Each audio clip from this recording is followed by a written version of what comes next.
د ټاکنو خپلواک کمیسیون همدا اوس اعلان وکړ او څوک یې بریالي اعلان کړل. سلامونه پښتنه مینه، تاسو ګورئ ټاپ پښتو چینل. ګلنو دوستانو، د نن تازه خبر د پیدلو لپاره ویډیو را سره تر اخره وګورئ او زموږ چینل سره سبسکرایب کړئ. د ټاکنو خپلواک کمیسیون نن په یوه خبري کنفرانس کې د 1998 لمریز کال ولسمشریزو ټاکنو کې لومړنۍ پایلې اعلان کړې. د یاد کمیسیون د مشر هوا عالم نورستاني په وینا محمد اشرف غني د 9,03,868 رایې وړي او د ټولې رایې 50.4 سلنه یې پوره کړې ده.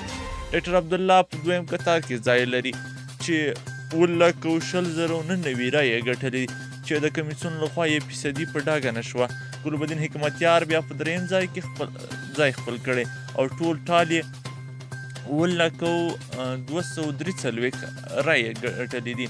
رحمت الله نبیل له هغه نه وروسته په څلورم مقام کې ځای لري چې 3,02,221 رایې لري او فرامرز تمنا بیا 18,606 رایې وړي دي.